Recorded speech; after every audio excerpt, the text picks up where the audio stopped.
Ina, aku izin menjawab tadi yang tentang Maturidiyah, kenapa bisa dibagi dua.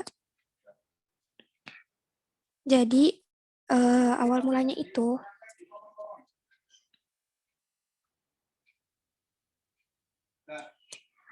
Al-Maturidi dikenal sebagai pengikut setia Imam Hanafi yang terkenal ketat dengan keabsahan pendapat akal. Al-Maturidi memang banyak menimba ilmu kepada para ulama dari mazhab Hanafi seperti Muhammad bin Muqatil, Ar-Razi, Abu Bakar Ahmad bin Ishaq, Al-Juzjani, Abu Nasar Al-Iyadi, dan Nusair bin Yahya. Nah, sebagai pengikut Imam Hanafi ini, Al-Maturidi nggak heran nih kalau misalnya Al-Maturidi itu paham teologi yang disebarkan sebagai pengikut Imam Hanafi. Tak mengherankan bila paham teologi yang disebarkan oleh Al-Maturidi memiliki banyak persamaan dengan paham-paham yang dipegang oleh Imam Hanafi yang mengedepankan pertimbangan akal dalam memecahkan berbagai masalah keagamaan. Hal ini pula yang menyebabkan bahwa paham Maturidiyah banyak dianut oleh kalangan ulama yang menganut mazhab Hanafi di bidang fikih. Namun, dalam perkembangannya, aliran Maturidiyah ini tuh terpecah jadi dua kelompok, yaitu yang tadi Maturidiyah Samarkand dan Maturidiyah Bukhara. Nah, Maturidiyah Samarkand ini dipimpin oleh Al-Maturidi dan Al-Maturidiyah Bukhara dipimpin oleh Abu Al-Yusr Muhammad Al-Bazawi.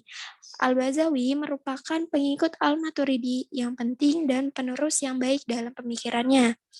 Nenek Al-Bazawi menjadi salah satu murid Al-Maturidi. Ia mempelajari ajaran Maturidiyah dari kedua orang tuanya. Nah, kenapa tuh bisa menjadi terpecah menjadi dua? Karena ada perbedaan pendirian mengenai wewenang akal. Nah, bagi Maturidiyah Samarkand ini mengatakan bahwa akal manusia dapat mengetahui adanya Tuhan baik dan buruk serta mengetahui kewajiban bersyukur kepada Tuhan. Sementara itu, aliran Maturidiyah Bukhara berpandangan bahwa akal manusia hanya dapat mengetahui adanya Tuhan serta baik dan buruk. Sedangkan mengenai kewajiban manusia merupakan wewenang wahyu, bukan wewenang akal. Nah, kenapa Maturidiyah ini bisa ada dua? Itu berawal dari mereka itu beda pendapat tentang akal, wewenang akal. Nah, kemudian di perjalanan mereka jadi beda-beda lagi tentang perbuatan manusia, tentang kehendak dan perbuatan Allah. Terus beda lagi di kehendak dan perbuatan manusia. Gitu, Kak.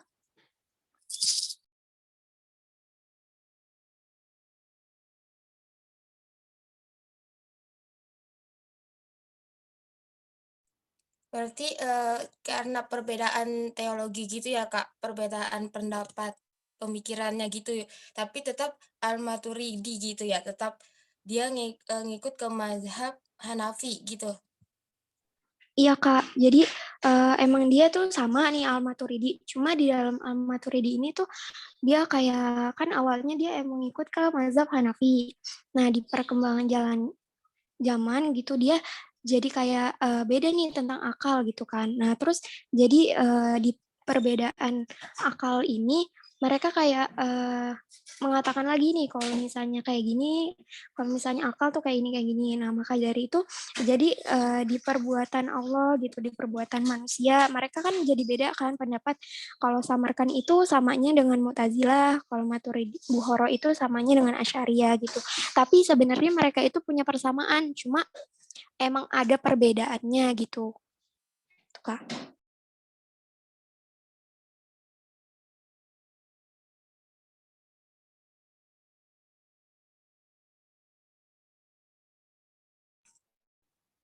Baik, terima kasih Kak.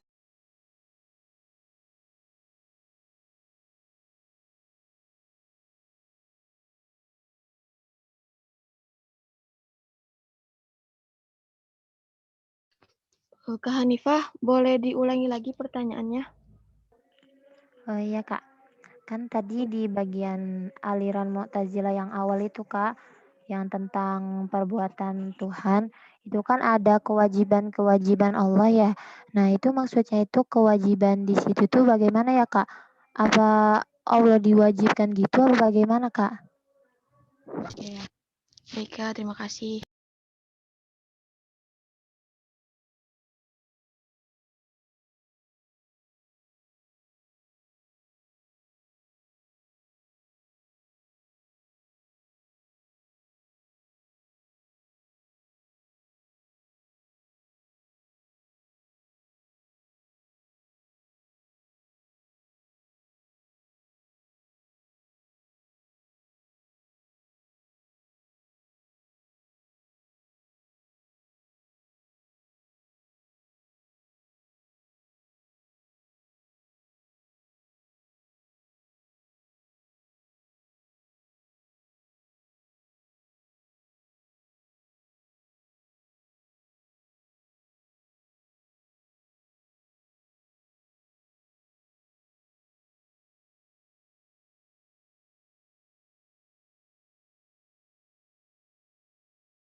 Kak Nisrina, aku izin menjawab Kak Hanifah. Itu di kehendak di perbuatan Allah yang tadi di aliran Mu'tazilah. Itu kan mereka bilang kalau misalnya Allah itu mempunyai kewajiban terhadap manusia kan. Nah, jadi aliran Mu'tazilah ini bilang nih kalau misalnya Allah itu ya hanya terbatas kepada hal-hal yang dikatakan baik atau terbaik. Nah, tapi karena bukan berarti kalau Allah itu hanya terbatas pada hal-hal yang dikatakan baik dan terbaik. Bukan berarti Allah itu nggak bisa melakukan perbuatan buruk. Karena Allah tidak melakukan perbuatan buruk karena dia mengetahui keburukan dari perbuatan buruk itu. Jadi ya Allah nggak ngelakuin perbuatan buruk karena Allah tuh tahu bakal kalau dia ngelakuin perbuatan buruk, ini imbasnya tuh buruk gitu. Nah, jadi konsep dari aliran Mu'tazilah itu dia bilang kalau misalnya Allah itu ngelakuin perbuatan buruk, berarti Allah itu zolim sama kita. Dan Allah itu nggak adil ke kita. Karena kekuasaan dan kehendak Allah dibatasi oleh, ya itu tadi, baik atau terbaik gitu. Nah, terus mereka juga berpendapat nih bahwa Allah itu harus mempunyai kewajibannya ada 3. Apa? Memberikan beban di luar kemampuan manusia. Tidak memberikan beban di luar kemampuan manusia, kewajiban mengirimkan rasul, dan kewajiban menepati janji dan ancaman. Nah, kenapa nih kok aliran mereka bilang kalau misalnya Allah tuh punya kewajiban kayak gini-gini gitu. Malah mereka kan yang bilang harusnya Allah tuh punya kewajiban gitu. Karena mereka tuh berpikiran bahwa di yang pertama nih, kewajiban tidak memberikan beban di luar kemampuan manusia. Nah, kenapa mereka berpendapat ini? Karena bagi mereka itu, kalau Allah memberikan beban di luar kemampuan manusia, berarti Allah nggak adil. Karena Allah memberi beban yang terlalu berat kepada manusia gitu. Nah, terus yang kedua, kewajiban mengirimkan rasul. Kenapa mereka bisa ngomong kayak gini? Karena argumentasi mereka tuh bilang kalau kondisi akal yang tidak dapat mengetahui setiap apa yang harus diketahui manusia tentang Allah dan alam gaib. Oleh karena itu, Allah berkewajiban berbuat baik dan terbaik bagi manusia dengan mengirimkan Rasul. Tanpa Rasul, manusia tidak akan memperoleh hidup baik dan terbaik di dunia dan di akhirat nanti. Jadi mereka tuh bilang kalau manusia tuh nggak punya akal yang sebaik Allah gitu, nggak punya sesempurna Allah gitu. Jadi kita tuh nggak tahu tentang Allah, nggak tahu tentang alam goib gitu. Jadi Allah ya harus harus ngirimin Rasul buat apa? Buat petunjuk kita gitu. Terus yang ketiga, kewajiban menepati janji atau al-wa'id dan ancaman atau al-wa'id. Nah, mereka mengatakan bahwa Allah itu nggak bakal adil gitu. Karena Allah itu nggak nyempatin janjinya. Buat apa? Buat memberi pahala buat orang yang berbuat baik dan menjalankan ancaman bagi orang yang berbuat jahat gitu. Oleh karena itu menepati janji dan menjalankan ancaman wajib bagi Allah gitu. Kenapa wajib? Mereka tuh berpendapat kayak kita udah berbuat baik, berarti Allah juga harus ngasih kita ini dong, ngasih kita hadiah gitu karena kita berbuat baik, dan Allah juga harus kayak ngasih ancaman gitu, ngasih teguran atau ngasih hukuman buat orang yang berbuat buruk gitu. Karena itu wajib gitu, kita aja udah ngelakuin perbuatan baik. Masa Allah nggak ngasih hadiah ke kita gitu. Mereka mikirnya ya bahasa kitanya kayak gitu gitu. Gimana Kak Hanifah? Apa kurang jelas? Ya Kak, sudah Kak. Makasih Kak. Ya, sama-sama Kak.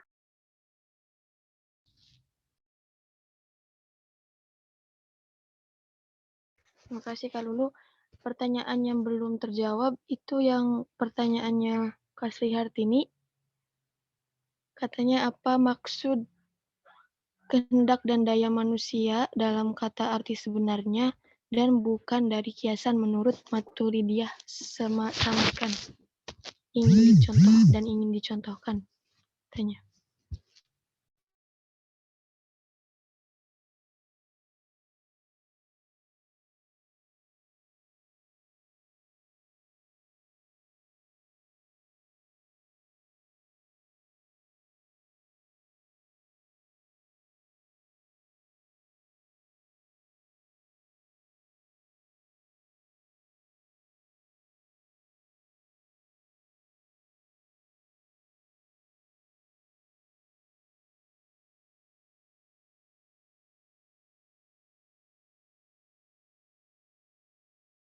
Barangkali ada kakak-kakak yang bisa bantu jawab.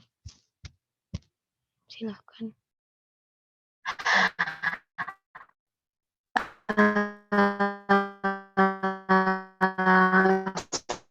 Assalamualaikum Kak, mohon maaf, aku mau izin menambahkan yang tadi sih Kak, tentang kenapa Allah itu menurut Mu'tazilah. Baik Kak, Mohon silahkan. mohon izin ya teman-teman. Jadi menurut aku gini ya teman-teman, jadi kan aliran Mu'tazilah itu kan mereka berpendapat bahwasanya Tuhan ditujukan untuk kepentingan manusia gitu. Terus juga segala alam semesta ini kan seluruhnya kan Allah yang mengatur gitu kan. Maka dari itu mereka berpendapat bahwasanya Allah Subhanahu wa taala tuh memiliki kewajiban untuk melakukan beberapa hal gitu. Seperti yang tadi diantaranya nggak boleh memberikan beban di luar kemampuan, terus mengirimkan harus atau wajib mengirimkan rasul gitu sebagai orang yang akan mengarahkan kita, terus kewajiban juga menepati janji dan ancaman dan sebagainya gitu. Jadi menurut Mu'tazilah kenapa Allah itu wajib ya karena tadi gitu untuk memenuhi segala kepentingan manusia. Itu aja sih. Terima kasih, Kak. Mohon koreksinya ya.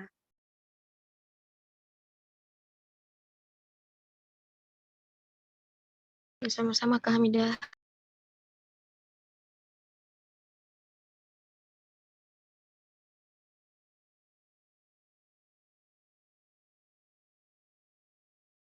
Tinggal satu ya yang belum ya. Iya Pak. Ya, silakan ditanggapi kelompok 9.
ya.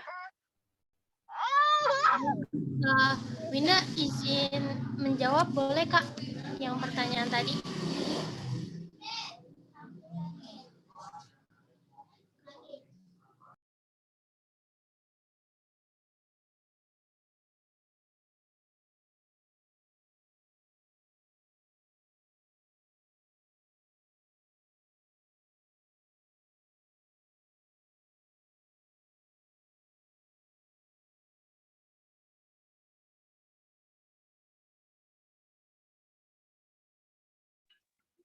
Kak pemakannya gimana?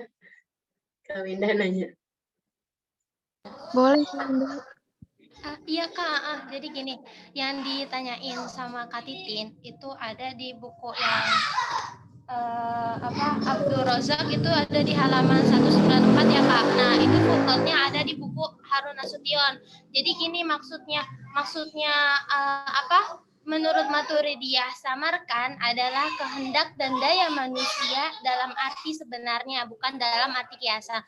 Maksudnya itu daya manusia, perbuatan kita itu tuh ya hanya pada kita, daya upayanya hanya pada kita gitu Kak.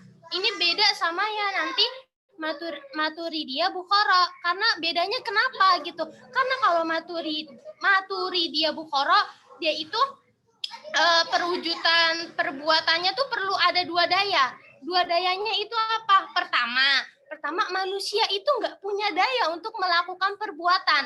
Cuma Allah yang dapat mencipta. Nah, yang kedua manusia hanya dapat melakukan nih. Kalau seandainya manusia bisa ngelakuin perbuatan, manusia itu cuma bisa ngelakuin perbuatan yang udah diciptain sama Tuhan baginya, yang udah diciptain sama Allah buat kita gitu. Nah, sedangkan yang tadi Maturidiyah samarkan itu dalam arti sebenarnya, bukan kiasan, bukan yang dua ini. Dalam arti sebenarnya itu kemerdekaan dalam ini kalau di buku Harun Nasution ada di halaman 122, kemerdekaan dalam kemauan dan perbuatan menurut pendapat mereka itu cuma ada di kita aja gitu. Kita itu punya daya gitu kan. Kalau tadi katanya katanya Bukhara kan yang pertama itu manusia nggak punya daya. Terus kalau seandainya kalau manusia pun punya daya, itu cuma bisa ngelakuin perbuatan yang udah diciptain aja, yang kagak diciptain nggak bisa ngelakuin gitu. Sedangkan kalau yang Maturidiyah samarkan, ya udah kita bisa ngelakuin, mau perbuatan yang belum diciptain sama Allah ataupun yang enggak, ya kita bisa ngelakuin gitu Kak. Mohon koreksinya Bapak.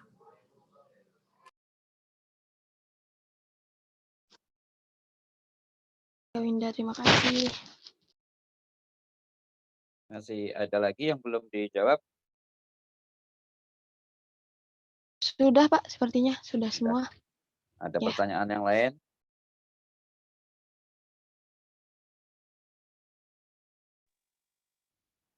Bapak izin bertanya. Enggak, mau ke siapa? Ke 9 apa ke Bapak? Ke Bapak sama ke teman-teman deh. Itu Pak, jadi berarti aliran yang paling baik itu yang Jabariyah ya Pak. Soalnya kan kayak biar kita tuh kayak sadar gitu loh Pak. Berarti kita karena Allah, berarti gitu ya Pak. Terus pertanyaan yang kedua, tadi nanya apa ya? Pertanyaan yang kedua, berarti kalau misalkan ya Pak, kita ngelakuin perbuatan yang benar-benar parah banget, terus cuma dengan kata istighfar aja gitu, Allah tuh tiba-tiba tuh kayak ngelupain gitu loh, kita kayak nggak dihukum lagi. Itu berarti keadilan Allah kayak gimana Pak? Winda penasaran. Terima kasih.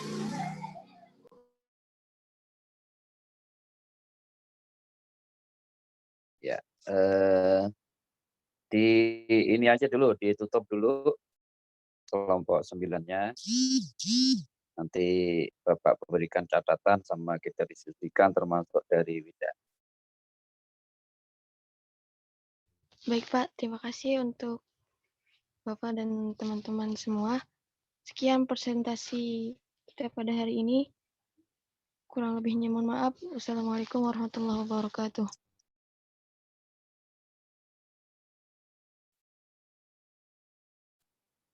Waalaikumsalam warahmatullahi wabarakatuh. Baiklah, terima kasih untuk kelompok 9. Suara Bapak dengar nggak? Dengar, Pak. Dengeran, Pak.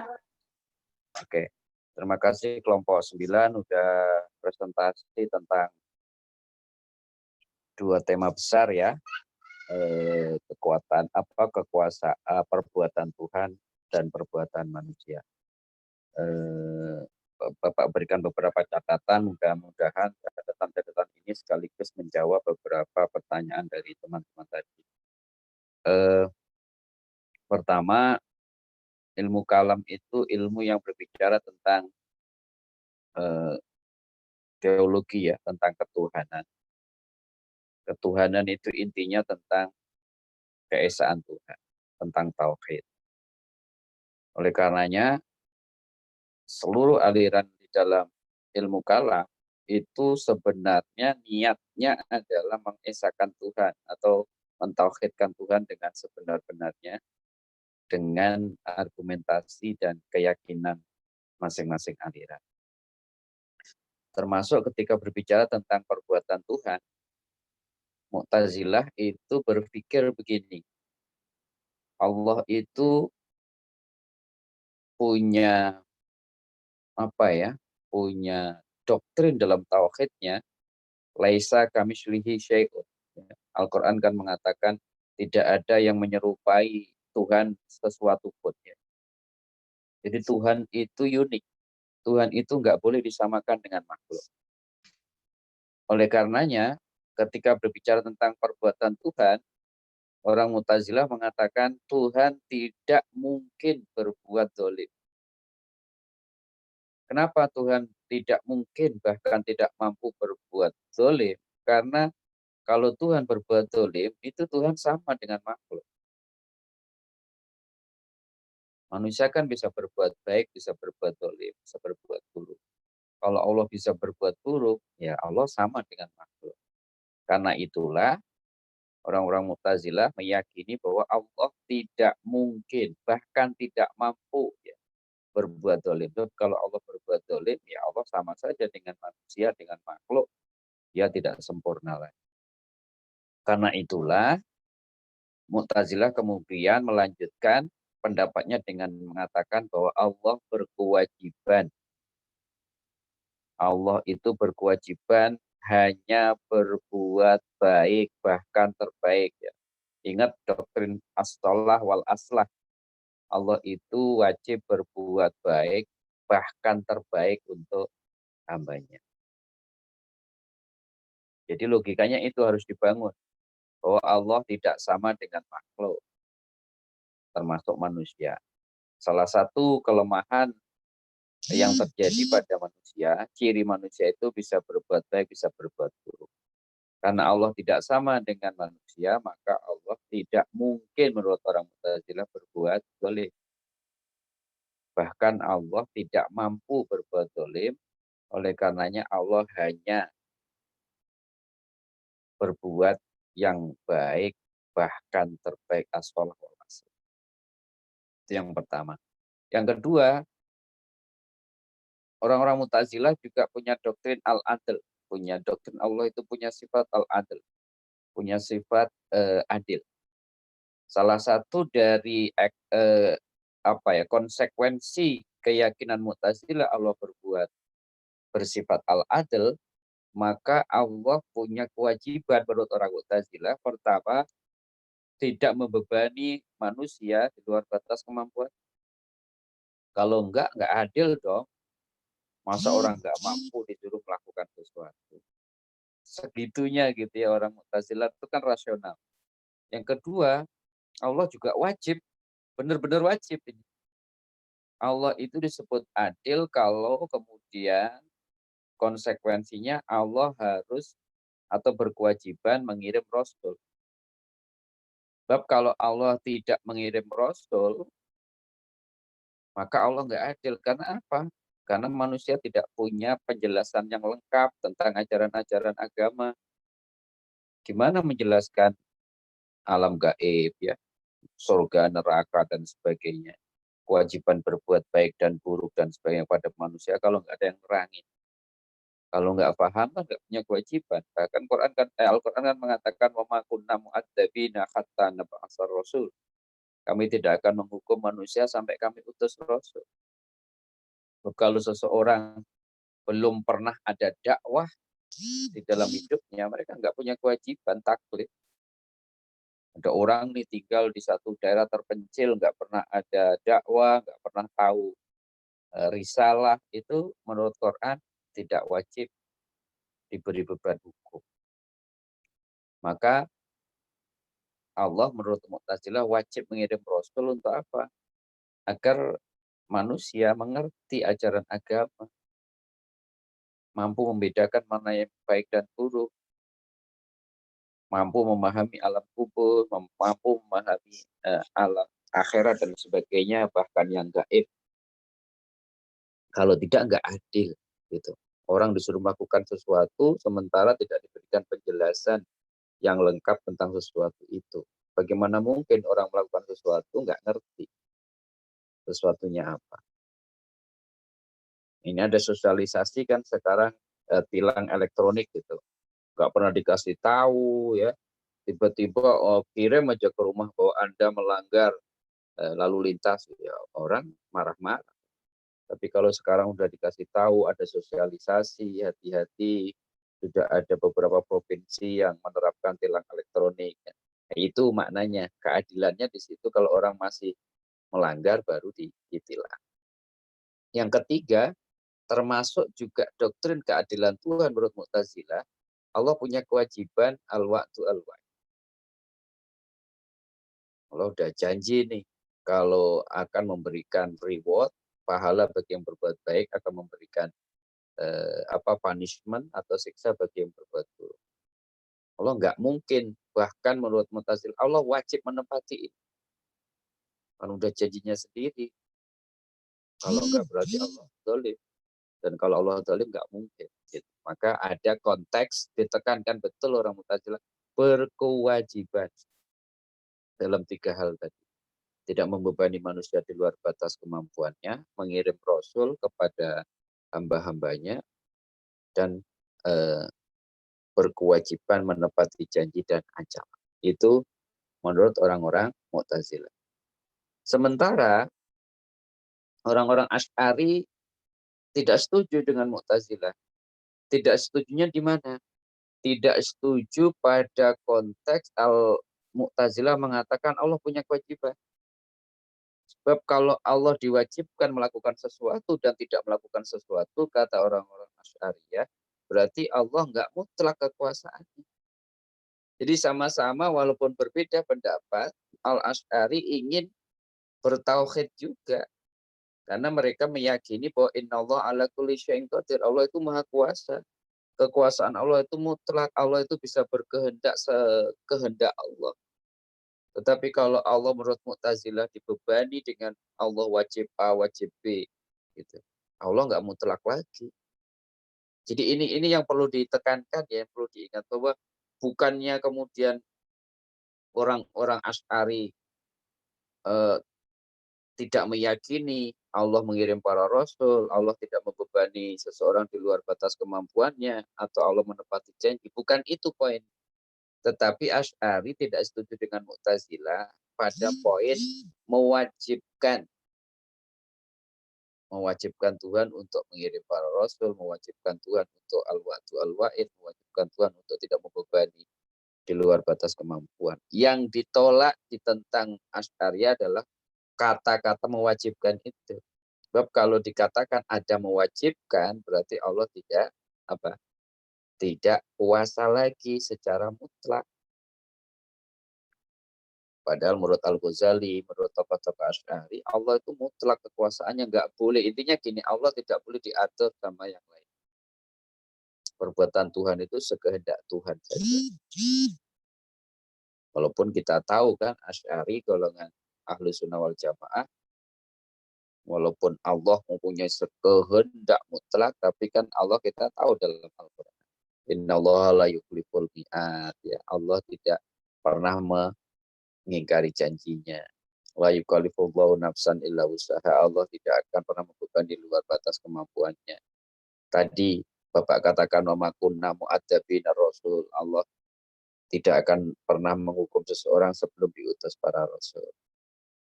Ayat-ayat yang 3 yang baru Bapak sampaikan tadi,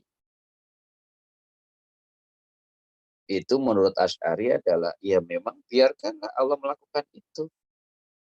Tetapi jangan dikatakan menurut orang Mu'tazilah wajib nih. Allah tuh diatur, itu yang tidak disukai oleh, yang tidak disetujui oleh Mu'tazilah, oleh Asy'ariyah, karena Mu'tazilah mengatakan Allah punya kewajiban. Kalau Allah punya kewajiban berarti Allah diatur, dan itu menjadikan Allah tidak berkuasa mutlak lagi. Itu poinnya ya. Sementara kelompok Al-Maturidiyah, kita tahu tadi kelompok pertama yang awal namanya Bukhara, Abu Mansur Al-Maturidi, itu lebih condong ke Asy'ari, berarti mengatakan bahwa Allah itu punya kehendak kuasa mutlak. Sementara Maturidiyah Samarkan condong ke Mu'tazilah, bahwa Allah itu tidak mutlak kekuasaannya, tetapi terikat oleh kewajiban-kewajiban. Walaupun ya, ada catatan di Maturidiyah Samarkan, kewajiban Tuhan itu tidak semutlak menurut orang-orang Mu'tazilah. Orang-orang Samarkan mengatakan minimal Allah itu punya kewajiban menepati janji. Kalau Mu'tazilah kan lengkap ya, pokoknya Allah wajib A, wajib B, dan sebagainya. Minimal kalau orang-orang Maturidiyah Samarkan tidak sefrontal orang-orang Mu'tazilah, minimal kata orang-orang Maturidiyah Samarkan, Allah punya kewajiban menepati janjinya. Nah, itu ya, itu Maturidi ya. Tadi ditanyakan kenapa terpecah dua, wajar saja. Jangankan guru dan murid, Maturidi Samarkan, Bukhara sama Samarkan itu kan guru dan murid. Satu orang aja pendapatnya bisa beda kan. Imam Syafi'i itu punya qaul qadim, punya qaul jadid. Imam Syafi'i itu periode hidupnya saja, dulu dia pernah punya pendapat A, terus di akhir hidupnya pendapatnya B. Namanya qaul qadim, itu pendapat lama, terakhirnya qaul jadid. Jadi satu orang aja bisa berubah. Tokoh Mu'tazilah, Abu Hasan Al-Asy'ari, tokoh Asy'ariyah dulu 40 tahun Mu'tazilah. Kemudian berubah jadi Asy'ari. Jadi biasa saja. Imam Syafi'i itu muridnya Imam Maliki. Tetapi berubah, berbeda ya pendapat fikih. Ini biasa saja. Dinamikanya, perubahan seseorang itu, guru dan murid atau siapapun termasuk Maturidi itu biasanya secara internal maupun eksternal. Secara internal itu ya memang pergolakan dirinya, bacaannya mungkin berbeda dan sebagainya. Secara eksternal biasanya faktor masyarakat. Kalau masyarakatnya berbeda, biasanya konteksnya itu merubah seseorang berpikir. Maliki di Madinah, gitu, yang sangat dekat dengan kehidupan Rasulullah dulu menjadi tekstual. Sementara Syafi'i pindah gitu ke Kufah, ke Basrah, ke Kufah yang lebih heterogen, maka berubah. Ya, itu biasa saja. Gitu. Lingkungan itu mempengaruhi seseorang. Apalagi Maturidi Bukhara di Irak sama Samarkan di Uzbekistan itu kan lumayan berbeda ya konteksnya. Jadi wajar aja berbeda, selain ada interaksi perubahan masing-masing orang itu kan berpikir tidak selalu linear. Ya. Terus tentang perbuatan manusia, ketika bicara perbuatan manusia, itu selalu ada dua pendapat besar yang bertolak belakang. Yang satu Qadariyah. Qadariyah itu free will. Free will itu berarti bebas. Maksudnya apa? Orang-orang Qadariyah meyakini Allah itu, manusia itu punya kekuatan, punya kehendak, punya pilihan bebas ya untuk menentukan perbuatan. mau dia melakukan perbuatan baik maupun perbuatan buruk, itu pilihan manusia. Kekuatannya, dayanya juga dari manusia. Itu namanya free will, qadariyah. Sementara lawannya adalah jabariyah. Jabariyah itu jabar, ya memaksa, dipaksa, fatalisme. Ya.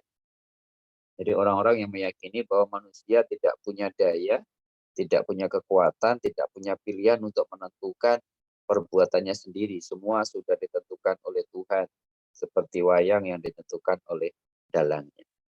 Nah, dua aliran ini, waktu kita bicara dulu tentang Jabariyah, Qadariyah, dalilnya kan masih ingat semuanya ya. Masing-masing menggunakan dalil Quran. Itu dari dua aliran besar, Qadariyah dan Jabariyah ini, Mu'tazilah lebih condong ke Qadariyah. Jadi Qadariyah, Mu'tazilah meyakini bahwa manusia itu punya kekuatan, punya kehendak, punya pilihan untuk menentukan perbuatannya sendiri.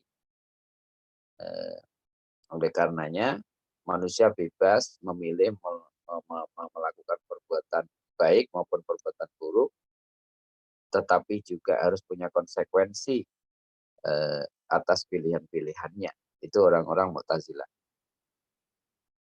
Betul-betul punya otoritas mutlak ya, punya daya sekaligus punya pilihan menentukan mau melakukan apa. Itu orang-orang Mu'tazilah.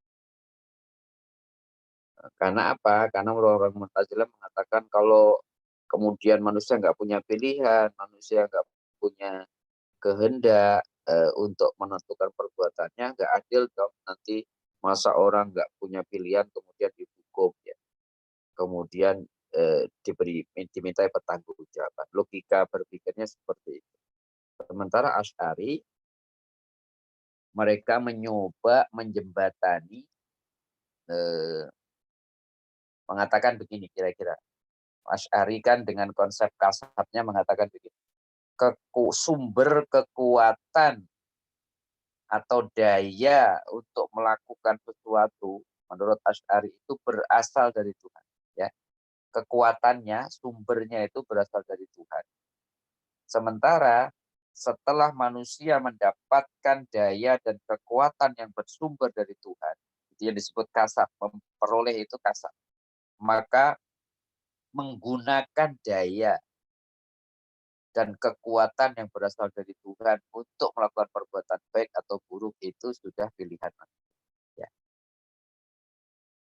Kalau Mu'tazilah kan enggak, dayanya, kekuatannya dari manusia, manusia juga punya kebebasan untuk menggunakan daya dan kekuatan dari dirinya sendiri untuk melakukan apa. Kalau Asy'ari dalam konsep kasab atau perolehannya, daya dan kekuatan itu diperoleh menurut Asy'ari dari Tuhan, tetapi setelah diperoleh digunakan untuk melakukan A dan B, itu pilihan manusia.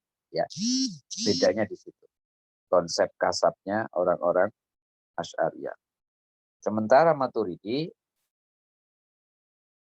Bukhara lebih condong ke Asy'ari dengan konsep kasabnya. Sementara Maturidi Samarkand tadi juga ditanyakan bahwa daya dan kekuatan itu berasal atau punya manusia itu tidak majasi, bukan kiasan. Kalau kiasan kan tadi seperti dijelaskan sama Wida. Ya memang benar-benar orang-orang Maturidi Samarkand itu ikut Mu'tazilah mengatakan ya memang manusia punya kekuatan, punya daya, sekaligus punya pilihan untuk menentukan perbuatan-perbuatan. Kalau Asy'ari enggak, kekuatan, daya itu berasal dari Allah, tetapi setelah diperoleh oleh manusia, kekuatan yang berasal dari Allah itu digunakan untuk apa? Itu tanggung jawab manusia. Jadi di situ peran manusia ya. Jadi bukan manusia yang menciptakan perbuatan, dayanya itu, kekuatannya itulah haula wala quwatanya itu berasal dari Allah. Tetapi setelah mampu berbicara, kekuatan berbicara itu dari Allah. Tetapi digunakan untuk membicarakan apa itu pilihan manusia. Ya. Seseorang bisa menggerakkan tangannya itu, gerakannya sumbernya dari Allah. Tetapi digerakkan untuk apa itu pilihan manusia. Nah, contohnya seperti itu. Jadi kalau disimpulkan dari dua besar tema ini tentang perbuatan manusia, Mu'tazilah sama-sama Maturidi Samarkand condong mengatakan bahwa Allah itu tidak mampu berbuat dolim, karena kalau berbuat dolim itu sama dengan makhluk, berarti mencederai kekuatan, mencederai Tuhan itu tidak sama dengan makhluknya. Oleh karenanya Allah menurut Mu'tazilah sama Maturidi Samarkand hanya mampu berbuat yang baik bahkan terbaik dan tidak mampu berbuat dolim. Bahkan Allah dengan doktrin keadilan Tuhan harus punya kewajiban tidak membebani hambanya di luar batas kemampuannya, kewajiban mengirim rasul dan kewajiban menepati janji. Sebab kalau tidak Allah nggak adil. Sementara Asy'ari dan Maturidi Bukhara meyakini kekuasaan mutlak Allah itu, kekuasaan Allah itu mutlak, tidak bisa diatur-atur. Maka mereka tidak setuju kalau Allah punya kewajiban. Sebab kalau Allah punya kewajiban berarti Allah itu tidak mutlak lagi. Diatur-atur, disuruh-suruh, dibatasi. Jadi penekanan Asy'ari itu bukan tidak setuju dengan Allah tidak membebani manusia di luar batas kemampuannya, harus Allah mengirim para rasul, Allah menepati janji, bukan itu poinnya. Tetapi menolak, mengatakan bahwa Allah punya kewajiban. Karena menurut orang-orang Asy'ari Allah punya kuasa mutlak, berkehendak melakukan apapun, tidak diatur oleh siapapun. Sementara dalam konteks perbuatan manusia, Asy'ari condong ke Jabariyah tapi tidak mutlak, dengan konsep kasatnya mengatakan sumber kekuatan dari Tuhan, tetapi setelah memperoleh dari Tuhan digunakan untuk apa, itu pilihan perbuatan manusia. Sementara Mu'tazilah dan Maturidi Samarkand mengatakan manusia punya kekuatan, punya daya, punya kehendak dan punya kebebasan memilih untuk menentukan perbuatan. Jadi kekuatannya dari manusia memilih digunakan untuk melakukan perbuatan apa juga pilihan manusia. Jadi yang satu Jabariyah walaupun tidak mutlak ya, Asy'ari sama Maturidi Bukhara, sementara Mu'tazilah dan Maturidi Samarkand lebih ke Qadariyah. Benar-benar Qadariyah ya, bukan kiasan sebagaimana ditanyakan oleh penanya tadi. Semoga beberapa catatan ini mampu menjawab segala pertanyaan tadi, termasuk yang terakhir tadi Winda tentang gimana ya kita condongnya ke Asy'ari. Asy'ari itu moderat, ya menarik garis tengah antara Qadariyah dan Jabariyah, yang meyakini bahwa segala sumber kekuatan kita melakukan sesuatu dari Allah, tetapi setelah Allah berikan kita fasilitas, kekuatan itu digunakan untuk apa, tanggung jawab. Sementara pertanyaan kedua, kalau kita berbuat salah, kemudian bagaimana keadilan Tuhan kalau kita baca istighfar kemudian ampun. Jadi kita tahu kan doktrin taubatan nasuha itu bukan sekedar istighfar. Istighfar itu hanya bagian dari salah satu tahapan untuk taubatan nasuha. Taubatan nasuha yang menjadi syarat pengampunan dosa itu pertama an-nadmu ya. Harus ada penyesalan, pengakuan salah di hadapan Tuhan. Kalau sudah ngaku, sudah ada penyesalan, biasanya membaca istighfar. Yang kedua, komitmen untuk tidak mengulangi kesalahan yang sama. Dan yang ketiga, merubah perbuatan-perbuatan tidak baik yang diistighfari itu harus dirubah menjadi perbuatan baik. Bahkan Allah memberikan syarat yang tambahan bagi dosa-dosa yang berhubungan dengan hablum minan nas.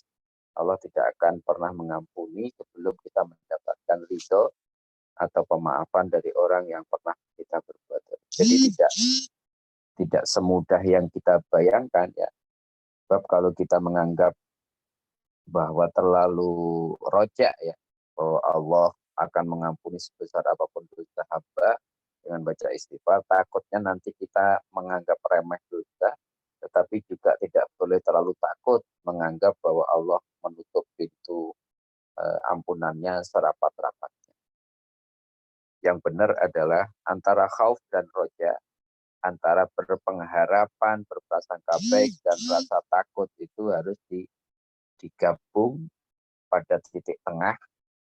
Para ulama mengatakan, kalau engkau sedang mau melakukan perbuatan zalim, jahat, dahulukan khaufmu, dahulukan takutmu.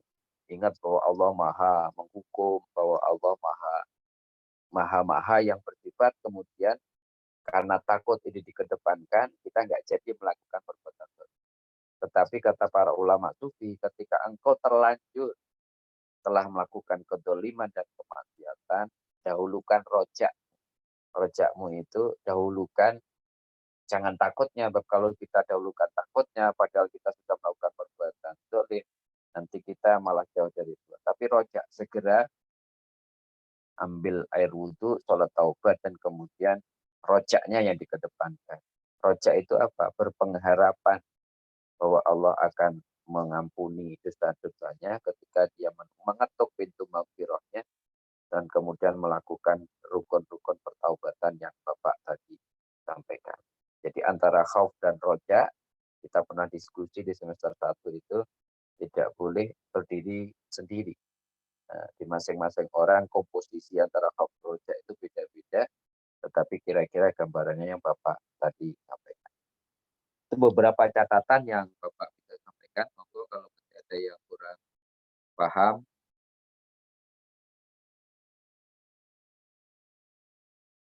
semoga sudah bisa menjawab seluruh pertanyaan yang tadi disampaikan oleh beberapa teman ya.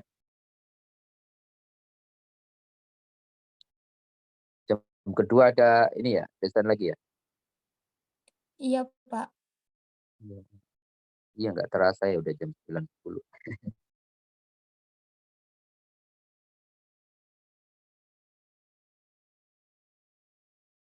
Sudah paham ya? Dari 2 materi besar itu? Alhamdulillah sudah, Pak. Sudah ya. Alhamdulillah, mudah-mudahan juga beberapa Insya Allah pertanyaan paham, Pak. sudah terjawab ya. Kalau sudah berarti karena waktu juga. Nanti kalau ada hal yang kurang, yang masih perlu diperjelas bisa. Terima kasih. Kita berikan aplaus dan penghargaan untuk kelompok 9. Kita berikan tepuk tangan untuk tempat kita tadi sudah presentasi perbuatan Tuhan dan manusia. Dan semoga pembelajaran kita pagi hari ini Allah memberikan pemahaman yang benar, barokah, kita bisa amalkan kehidupan sehari-hari. Amin ya rabbal alamin. Terima kasih buat kelompok 9 dan semuanya. Salam sehat, semangat terus. Insya Allah sampai minggu depan. Assalamualaikum. Waalaikumsalam Warahmatullahi warahmatullahi wabarakatuh. wabarakatuh. Terima Terima kasih, kasih, Pak. Bapak. Sama-sama. Beli.